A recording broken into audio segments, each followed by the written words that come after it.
Hi, everyone. Thanks so much for coming. We are going to do a panel today on a little bit about how, the law and what we do, but I wanted to kind of really more talk about how we as practitioners address issues that come up, our clients, and how we kind of run our practice. I'm Vanessa Maczko. If you've been here before, you've seen me awkwardly publicly speak on this stage, but today I'm just going to be the moderator to two of my colleagues. I'll let them introduce themselves a bit more, but we have Jevera, who has joined us a year ago from Whitman Breed, and we have Erin, who born and raised Wiggin and Dana, who sits in our Madison office, and Jevera is in Greenwich, but I'll let you guys say more. Sure. Well, yeah, I'm in Greenwich. I started my life a short walk from here, actually, in a family of 9 kids. 6 of whom became lawyers. And then I married a lawyer, and so that's a lot. And so I'm really happy to be here among non-lawyers and lawyers. Don't get me wrong, I love them. But yeah, thank you all for coming out, and I am really happy to be here and happy to be at Wiggin and Dana. It's a great home for my practice. Yeah, it's been great to have you for the past Erin. year. Yeah, I'm happy to be back down here in Greenwich. Like Vanessa said, I do spend most of my time up in Madison, but I find myself in Fairfield County quite a bit. I am a planner. I try to avoid contested matters as much as possible. So to the extent that they cross my desk, I punt those to Michael and Matt and Andrew, who's here as well. So outside of just regular planning, I like to focus my practice on sort of complex tax issues that include tax-exempt organizations as well as, your run-of-the-mill T&E stuff. So that's some of the stuff we're going to talk about today.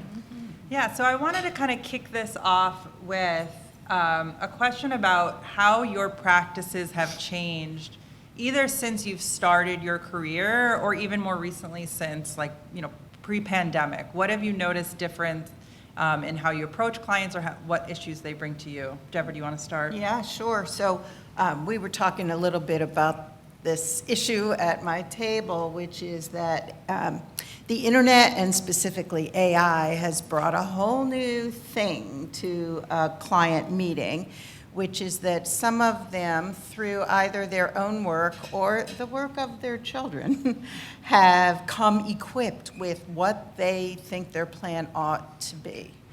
And then we need to work backwards to explain why we may have a different thinking after they lay out their goals for us than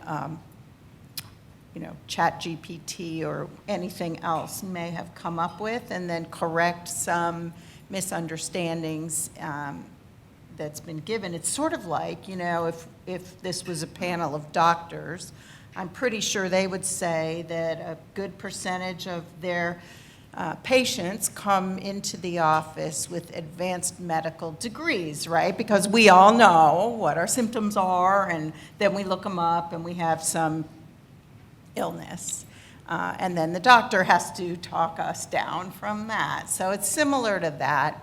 So that's one issue that I have really seen my practice impacted by. In fact, tomorrow morning, I will be meeting with a client whose son printed out a 5-page AI document related to his plan, and we'll go over that and what is and isn't accurate about it, including some law issues that are not accurate. So that's one thing.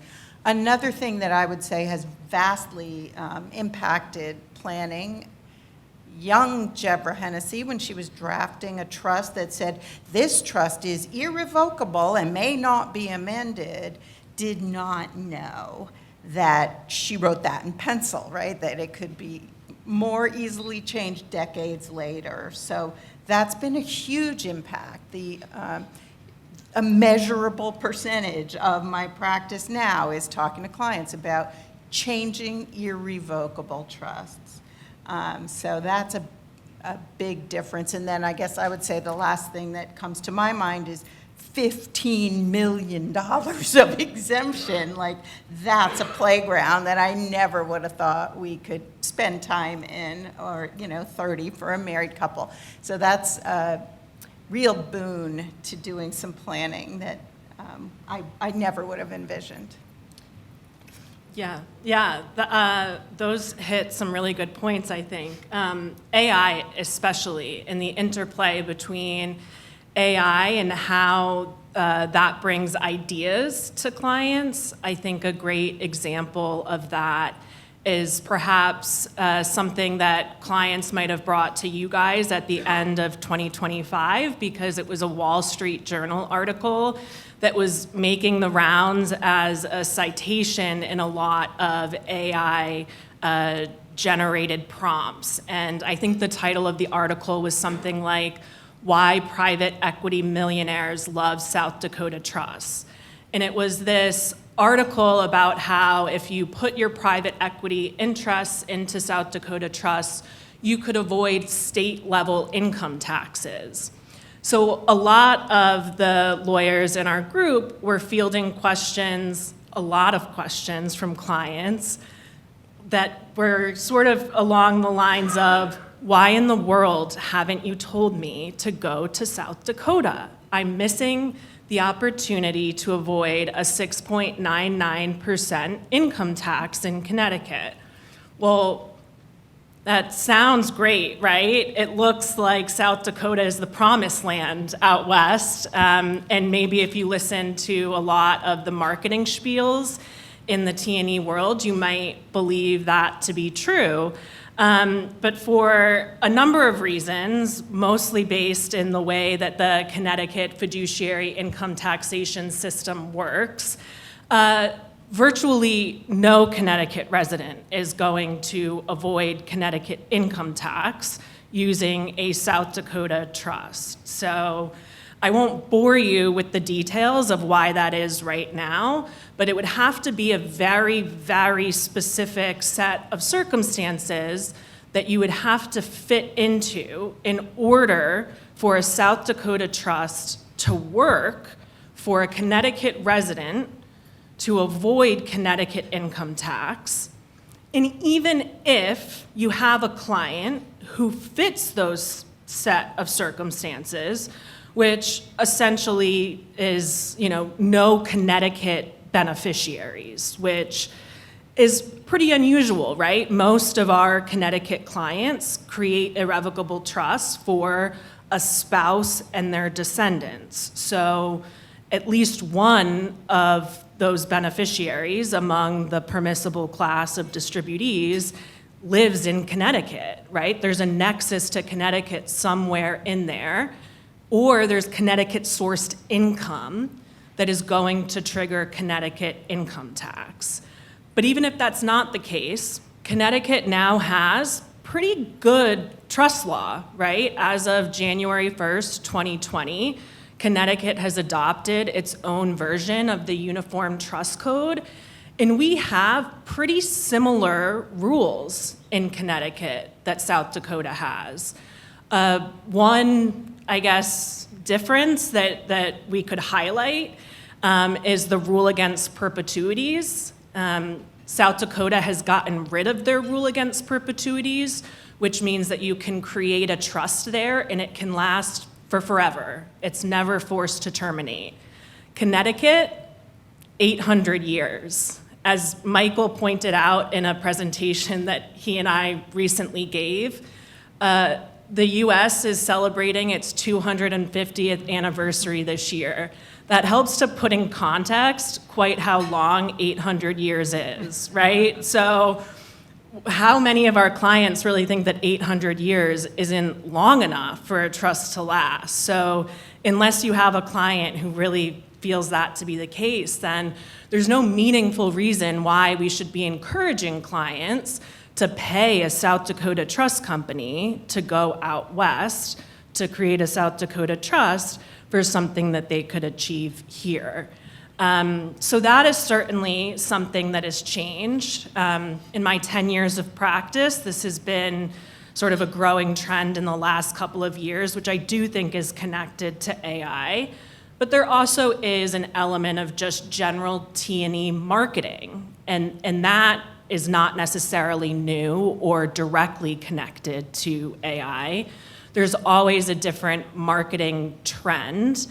In the last several years, all of our clients have learned what a SLAT was, right? A spousal lifetime access trust.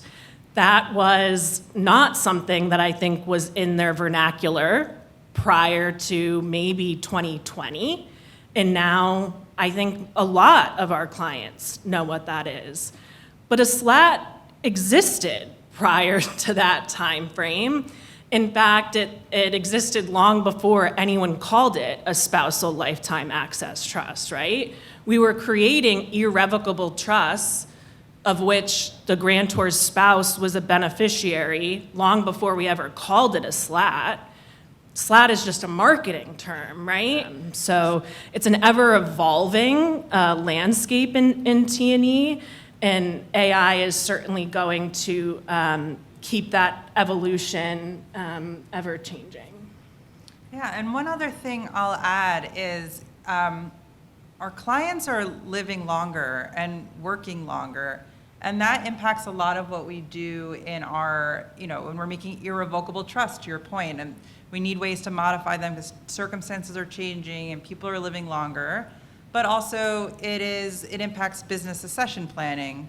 Mom or dad are still in the business. They're not looking to retire anytime soon. Where is the equity going to go? The kids are working under them. We see that a lot too. And then also it comes into play with, unfortunately, with cognitive decline. We see that with a lot of our clients tell us about their parents and what can they do. And then, we have a lot of documents in place for the event of incapacity, but incapacity is not a, bright line rule. There is a big gray area between when somebody is starting to have memory loss issues and when someone's really unable to function. So I think those are some issues we see more now as well, too. Similarly, when we have incapacity or other issues like that, we can see hiccups come up in our plans. Even the most well-constructed plan can, when being implemented, could have, some issues or some misinterpretations. What are some ways, either fake examples or real life examples, where you have put together a good plan or you have expected a possible hiccup and avoided it, but something has happened to kind of change the course of action? Yeah, so one thing that's come up a lot lately in revocable trust, or any time you're trying to discern when is this person no longer good to go on their own. Previously, for a long time, it was have the physician issue an affidavit or a statement, and repeatedly I've had clients discuss, and have done in a number of cases now, relying on family to issue such a statement, where they trust family to issue such a statement, and designating who would do that. Just because of what you're talking about, Vanessa, where is that bright line? Sometimes that line is way down the road from when the person really shouldn't be handling finances, before a physician is willing to say, this person has lost capacity. And that's no fault of the medical community. That's just a reality that the family who sees someone day in, day out might have a very different assessment of that person's capability. So that's one spot where I've seen just a little tweak make a big difference for families. I think that tweaks in trust planning related to sort of anticipation of potential marital discord, even obviously when it doesn't exist at present, can be helpful. It is interesting in connection with all of the SLAT planning that was happening in especially 2022. Everyone wanted a SLAT, and they were worried about the exemption going away and wanting to fund trusts and put so much of their wealth into trusts, and there wasn't necessarily so much focus on, well, what does happen if we are no longer together, right? Because if you'll recall, the whole idea of a spousal lifetime access trust, the whole hook in the marketing is that you have a safety valve, right? Because you, as a married couple, are giving your wealth away with the idea that you're removing it from your taxable estate. So in an ideal world, you are removing those assets and you're not accessing them. But when you're doing that planning and you're contemplating it with your clients, you can tell them that in connection with this tax planning, if they ever needed to revest those assets in their name for some reason, they had, a financial emergency, they didn't have enough assets in their own name to live off of anymore, that they would be able to access the assets that they had otherwise given away by having the spouse take a distribution. So that safety valve was always a focus of the planning. But what happens to the safety valve if you're divorced, right? So that is something that I think all of the practitioners at Wiggin talk about with clients going into the planning for sure, and that's important to think about at the outset, because how you define a spouse in a document like that is really important. Some practitioners will use what we would refer to as a floating spouse definition, which essentially is my spouse is whomever I'm married to at the time that a decision is made, right? Not a popular definition, at least if you are counsel to a married couple. It's pretty hard to make that recommendation to clients if you're jointly representing them, right? So more typically at Wiggin, our definition is to a specific person, right? I'm the grantor of a trust. I'm Jane Doe. So in the document, my spouse is defined as John Doe, but if we get divorced, John Doe is deemed to be deceased for all purposes of the document. So he no longer can get distributions under the trust. Safety valve, gone. He's no longer a fiduciary under the document. You can change that. If it was an amicable divorce and John was the trustee prior to the divorce, we can paper it so that he's the trustee again afterward. And we can probably even do some gymnastics potentially with, an inter vivos power of appointment if we have a child who is an adult who's willing to be involved, and potentially get the spouse back in as a beneficiary, but it's not clean, right? So these are things that we have to contemplate at the outset. And when you are in a time of planning, when you're inundated with clients who all want to rush to fund these trusts because of a fear of an exemption going away, and you're just trying to get the trusts out the door and work with advisors like yourselves to fund the trusts really quickly, you might not be having those lengthy conversations, but it is important because as Wiggin's malpractice insurer will remind us quite frequently, T&E claims are on the rise because of issues like this, right?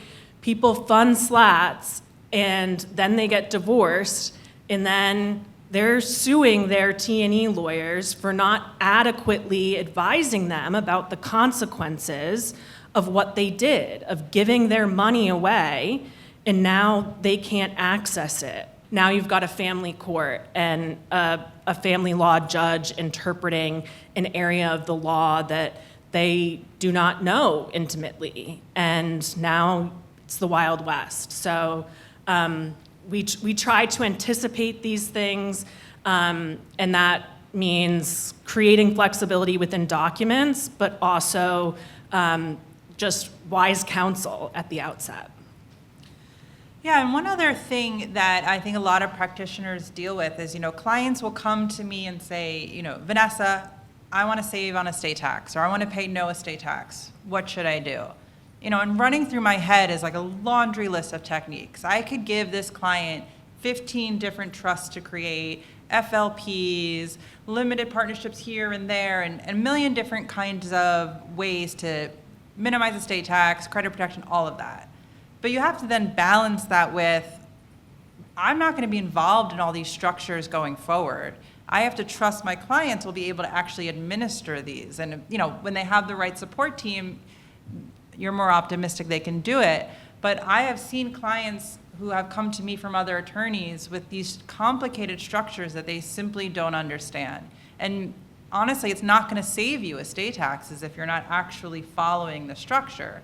So you can end up having kind of the reverse result. So that's another thing. It's kind of balancing the practical approach of what can this client handle, what would they be interested in, what has the biggest bang for the buck, versus the whole alphabet soup of trust that we can actually offer and put into place. And a lot of clients have been coming to me asking for family meetings. I don't know if you see that as well. And when we run these family meetings, so a family meeting might involve, we represent mom and dad, and they want their kids to understand what structures are in place, or they want their kids to engage in their own estate planning. And it's always a balance to how much to disclose. Are we talking numbers? Are we talking just structures? But how have you run these family meetings in light of potential difference of opinions and disclosures? Yeah, funny, I had 2 of them yesterday, and that's unusual, but it happened. And also lucky, very trustworthy kids. In both family situations, not the only kids. In other words, there were other children who were not present. And that's something I talk with the clients about first, because grabby people's relatives do estate plans too. So you want to be sure that who's in the room, the people in the room are looking out for the best interests of your clients and aren't trying to angle for themselves. Now, that's hard to ferret out sometimes until you're in that room. So I do have that conversation before we have the family meeting, especially if it's not going to be all the kids are there at the same time. In one of these cases, it was because there had been a diagnosis, an early Alzheimer's diagnosis, and the client, who I've known for a long time, was still very aware of his situation and able to talk about his finances too. But the issues are, this is a second marriage. And so there were kids from both, one of each, who are like unusually good people, it seems.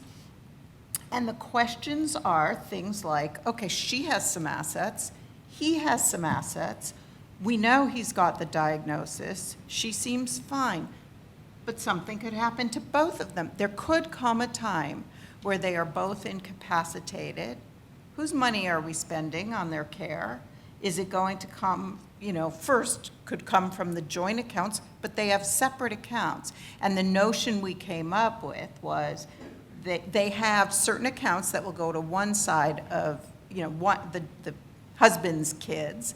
Certain accounts will go to the wife's kids by beneficiary designations. This is the one time where they're not doing lifelong trusts. Everybody's doing lifelong trusts, right? But they are not. And so have the kids from the one child that was there, who's the husband's daughter, be on each of those accounts going to that side of the family as power of attorney, so she can mind that store, and the opposite on the wife's side, have her child be on those accounts that are going to her side as power of attorney, and then just resolve the issue of, okay, who's paying for what?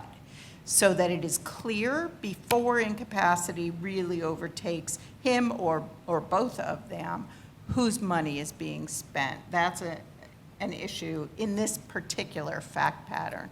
But generally, if we have kids there, that is an issue, is are we talking numbers or are we just talking structure? And to make sure that to the extent this family's culture is, let's make sure that the fiduciary who's gonna be the child, if we're both gone, understands as much as we want them to understand about the plan. And I love that when there is that kind of communication. The issue being, of course, before those meetings, counseling the clients that, you know, if you open up information, you can expect that you might get not just questions, but opinions.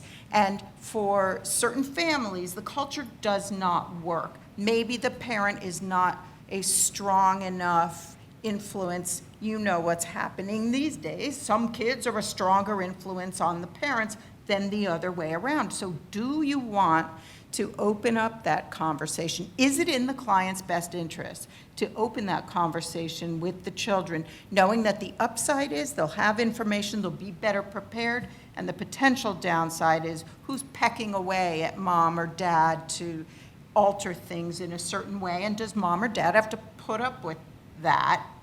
Can they withstand it? So there's lots of issues lurking in there for me. I was going to ask you, I think we have time for one more question, Erin, if you want to touch on it, but another kind of issue that might come up where we need to be practical and careful about our planning is when the estate is made up of illiquid assets, whether it's a vacation home or an art collection or a business.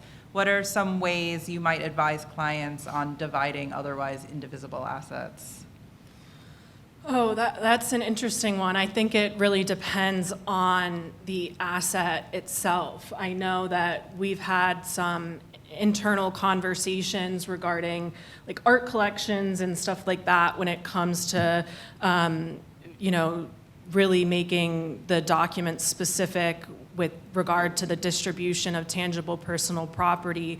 But I think when it comes to illiquid assets, with a family business or something like that, it really depends on what the client's goal is, right? Is it going to be a generational business that we are trying to make sure that we have enough liquidity to pay estate taxes, and it's going to continue to be run within, you know, the next generation after the client passes away, stuff like that. So structurally, I think it is going to be very specific to the client, and it might involve looking at solutions for things like estate taxes. So insurance policies and stuff like that.